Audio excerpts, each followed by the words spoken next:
state of the cannabis industry, take one. Yo, what's going on, everybody? It's your boy, Anthony, over here from 0420 Inc. Getting ready to get busy once again with some more canna content.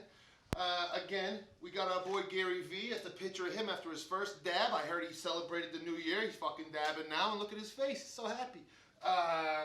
We're going to go over another video that he ran a couple years back called The State of the Cannabis Industry, except that shit was like 2018 or something. 2021, homie. Okay, we're talking about a whole new year, all kinds of shit going down. And we're going to break it down to a few different sections for you. The consumer, the dispos, the grows, and the MIPS. And you're just going to sit there and light one up. By the time you're done, we should be all good, okay? You should be done with it. And if you rolled a fatty, you'll still have some left when we finish up, okay? Consumers, okay?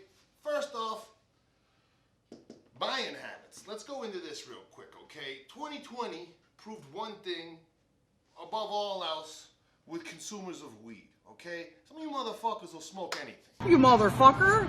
Okay, literally anything you stick in the pipe, they're gonna fucking smoke it, okay? And I understand, I was there before. Back in the day in Florida, I would fucking smoke the mulch from Home Depot if you gave it to me and told me I'd get fucked up, right? So I understand, but now things are different, okay? So I'm selling stuff to dispensaries I never sold them before. I sell a shitload of trim now. Trim sucks to smoke, okay? It sucks, okay? Let me just declare that. If you're sitting there with a bag of trim and you're about to smoke it watching this, that's on you, hoss. Okay, but in the meantime, I'm just going to let you know, it kind of gives you a headache and shit. It's like a guaranteed aspirin. You're going to need it or something later on. So trim is a cheap ounce now. Where before it was just being bought as like a cutter for pre-rolls or something. It's actually being offered up as a cheap ounce. And as a result of those being purchased, it's throwing all kinds of shit off in the market, okay? It's affecting everything. So the consumer habits. And the thing is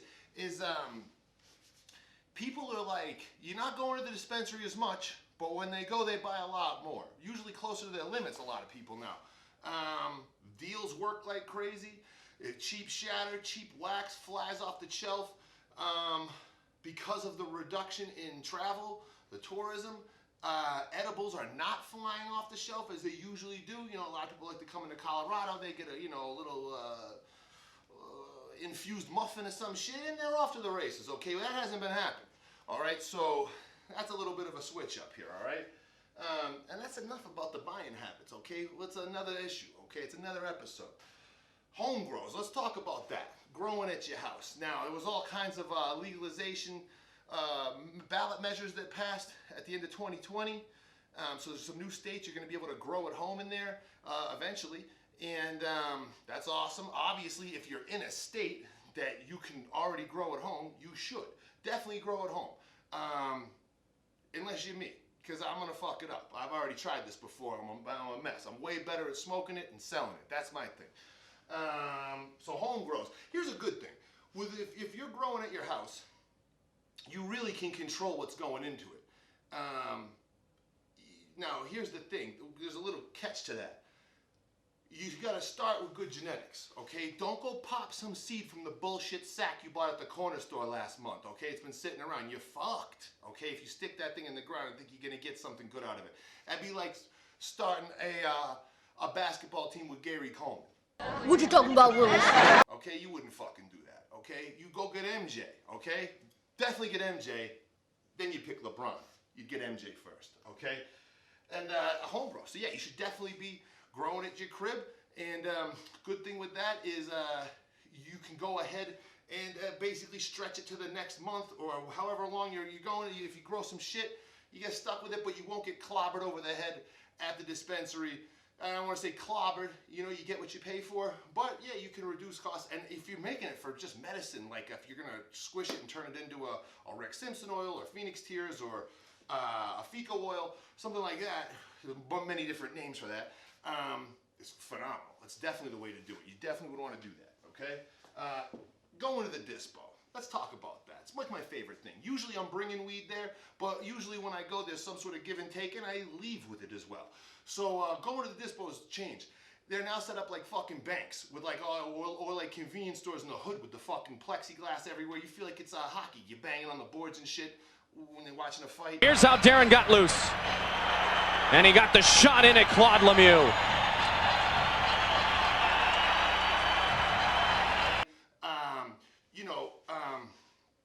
It's changed. The capacities have changed inside. You're not allowed to have a big crowd congregate inside. A lot of it, you got to just be outside and wait. We're in the winter months right now. That obviously can get sticky, especially for medical patients. If someone's in a wheelchair or they're disabled, whatever, it gets a little tricky. So there's a lot of call ahead stuff now. You're able to call in, put in an order, it's ready for you. That's helped out tremendously. And there's a lot of curbside shit. Like you're getting baby back ribs over at Chili's and shit in the late 90s, all right? Who fucking sang that song? Was it NSYNC? I want my baby back. I want my baby. Was it NSYNC, Backstreet Boys? I know it wasn't Metallica.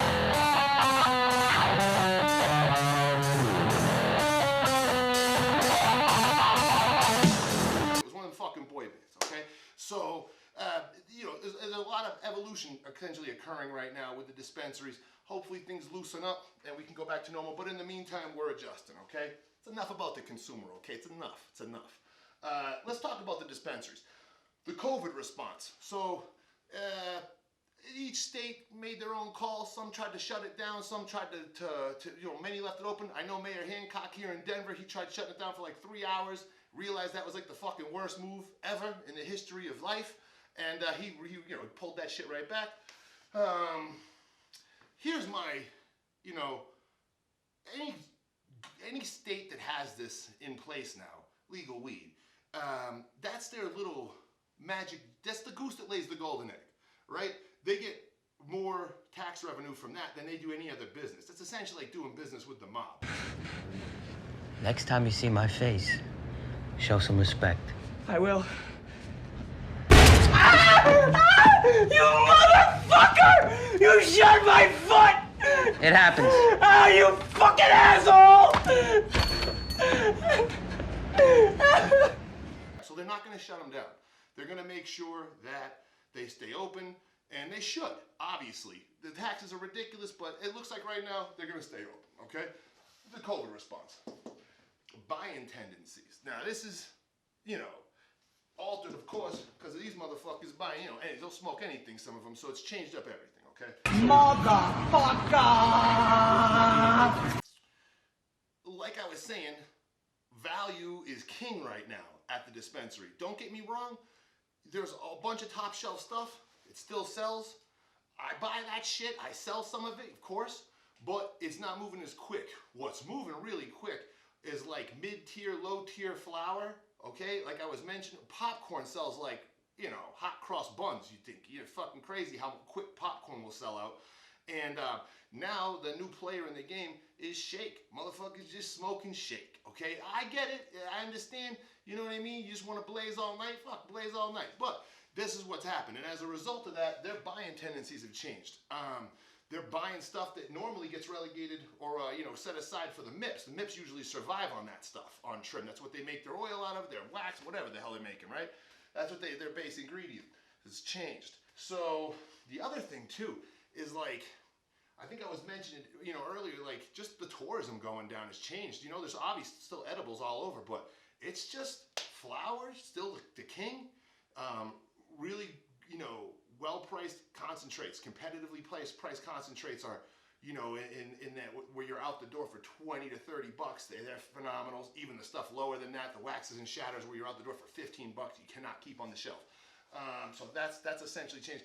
Don't get me wrong. Eventually, there's going to be a lot of big money items and high, luxury style cannabis shit coming back into play, but obviously times making it a little tricky to just go splurge on some, $4,000 blunt. This is a box of full ounce cannabis cigars wrapped with the 24 karat gold leaf, but these are diamonds, THCA diamonds. So, future operations. Things in the future are going to be operating lovely, okay? I really don't know where else to go with that shit. I just know that a lot of things are going down, and they're in the future. We're going to wrap it on that one right there. Let's go to home delivery, okay? Home delivery. all right? This has been like a thorn in the side of Colorado cannabis since the beginning. 2014, they legalized it. You figure they're gonna have this shit come right behind it, and no, it's been like Stevie Wonder working on a Rubik's Cube. It's been very difficult to pull off, okay? To say the least, okay? I'm actually being nice. It looks like it's about to go down, 2021. I realize kind of there's a bunch of infighting, at least here in Colorado. By the way, California, I believe Oregon, and a handful of other states, if I can't, you know, if you know one, let us know that they're already doing home delivery. They've been doing home delivery. Who could that be?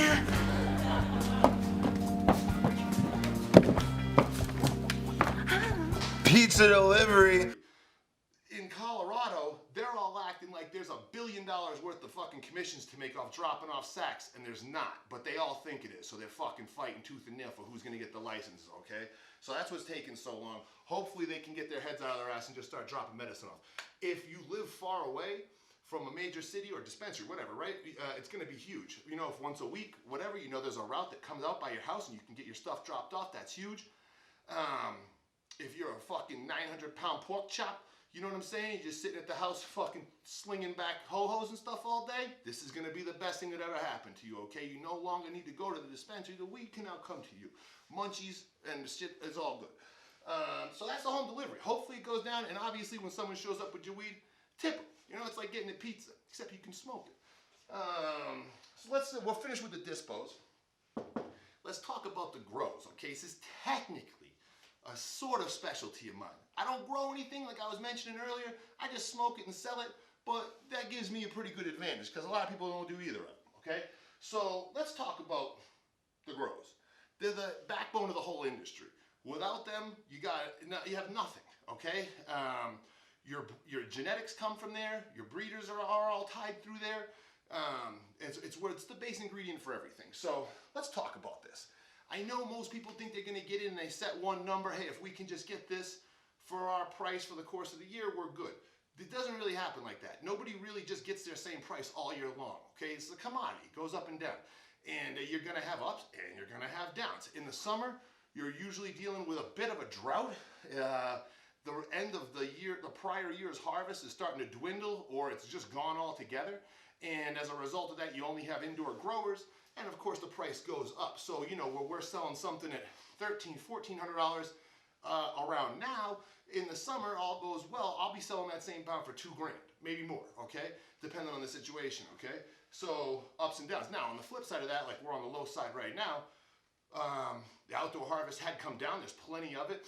That brings the price down, and you know, you have to ride it down. So one of the big things you're always gonna wanna do is just build some really good alliances and relationships, and just know that if you're going into a shop to sell them, it's not a one-time thing. You didn't just sell it and it's all done.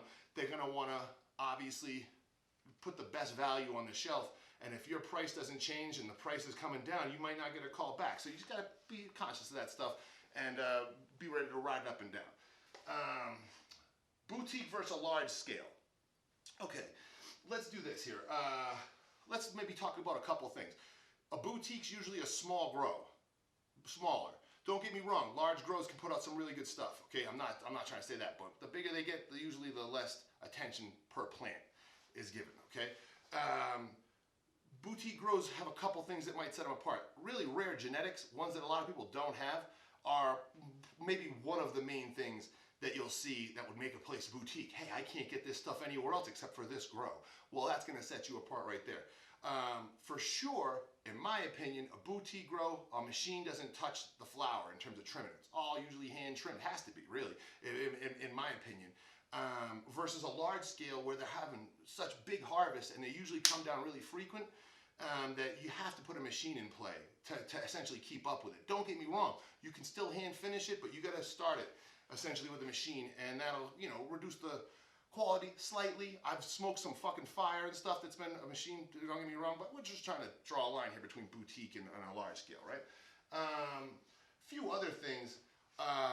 If you are a large scale grow, you get a few different options as opposed to just having to be, hey, you know, we do 50 pounds a month and this is what we get. If you're a large scale grow where you're pulling out 1,000 pounds a month or something like that, you can take a certain section, a bay, you know, that you have, and turn it into fresh frozen material where, you know, there's barely any labor and that stuff's all being frozen immediately and essentially set off to MIPS that are going to turn it into a live resin or live rosin or whatever, something like that.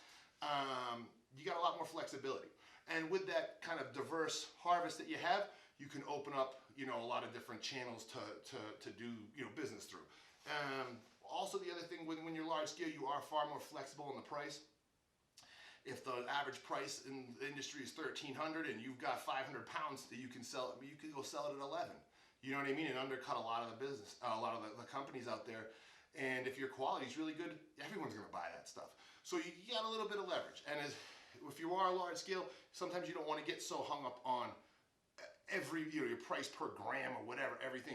You're moving a bunch, you got a lot more coming behind it, and you got to move it. And eventually you start running out of space, so you can't just hold on to it and save this shit like you're collecting it. You got to move it. Yeah, that's what you're growing it for.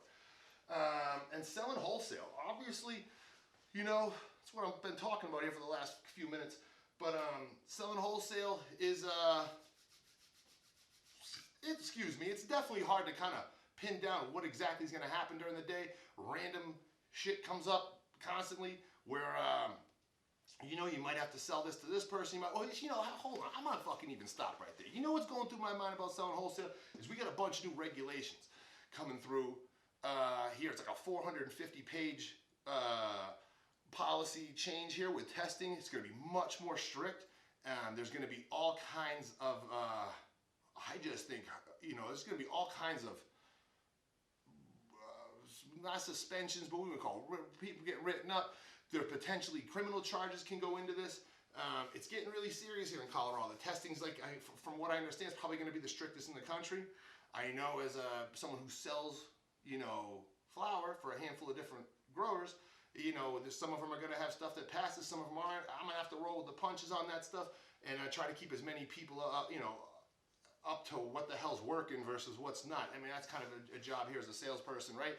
If I have no product, I can't have no job. So it's my job to kind of let people know what the hell I'm seeing. So selling wholesale is tricky. I mean, as soon as you kind of start doing it in the state, it changes. So just be prepared. If you're starting to go ahead and do this, be prepared to have it change up. And you're going to have to get this. You're going to have to do that. You can't do this. You can't do that. It's going to happen, okay? So, but by the way, I got the best job in the world, okay? So it has its drawbacks, but it's also the best job in the world. Let's talk last about MIPS. Marijuana infused products. We're talking anything that's not flower. We're talking topicals. We're talking transdermals. We're talking edibles. We're talking concentrates. We're talking fucking things you stick up your ass. Okay, suppositories. I forgot what they were called for a second. There's all kinds of different stuff. Whatever's not flower is essentially made through a manufacturer. And let's just go over what works, okay? If I had done this 5 years ago, I probably would have saved some people a lot of money. But instead, I've watched a pretty hardcore crash course occur here in Colorado, right? So, concentrates rule, okay, in terms of this category. They make up the second largest percentage of sales within the dispensaries, okay? Flower being number one, concentrates being number two, okay? Like I was mentioning earlier, really competitively priced waxes and shatters are like, they fly off the shelf. If you've got a wax that's 13, 14, 15 bucks out the door or something like that, are you kidding me? You can't keep that stuff in stock, okay? So you'll always be able to get some of that stuff on the shelf, all right? And obviously the really high-end stuff, high-end rosins, live resins, and stuff like that, that stuff is always gonna be sought after. And it's always gonna be probably considered the premium product that you can get inside of a dispensary. I always feel that way. Like the really expensive live products are essentially what I kind of go after myself. Because I'm a weed snob. Pardon me, would you have any Grey Poupon? But of course.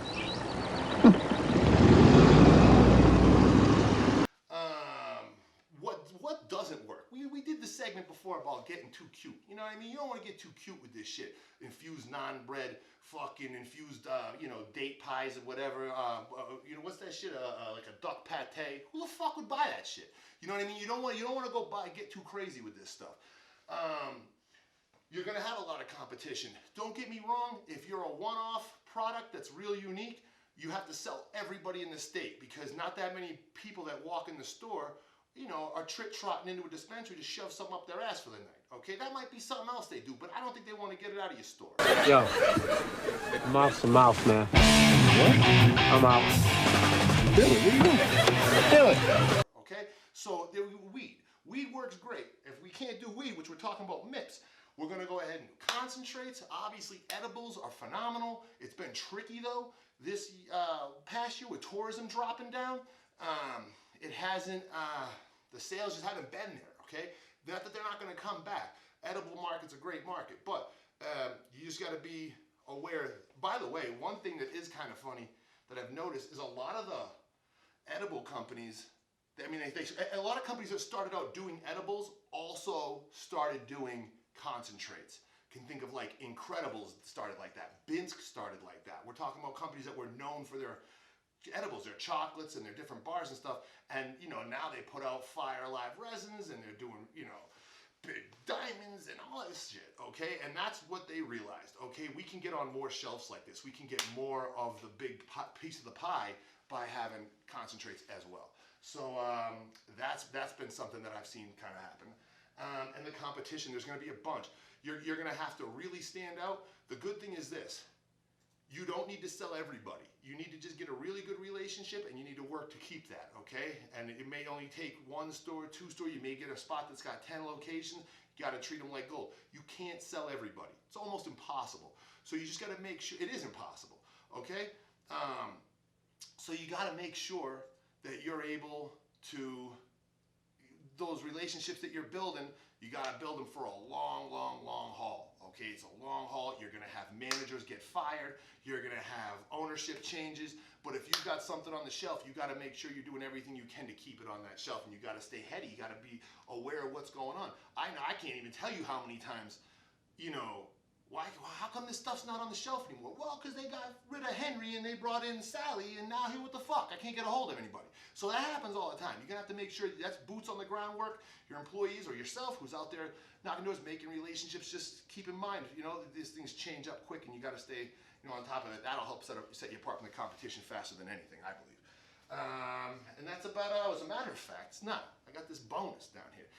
And if I got a bonus, that means you got a bonus, okay? So what we're going to talk about here is federal legalization possibilities.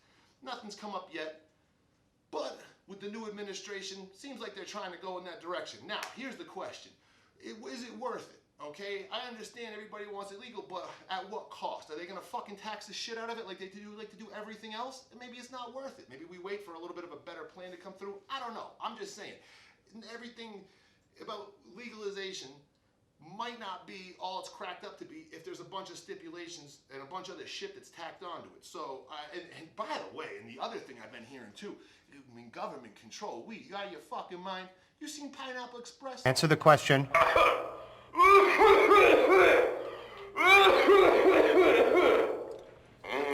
This one out, sir. You torch me? We'll send someone in. Holy bejesus. No one wants to play with that shit. Stay out of the grows, all right? Let the professionals, I'm a professional smoker.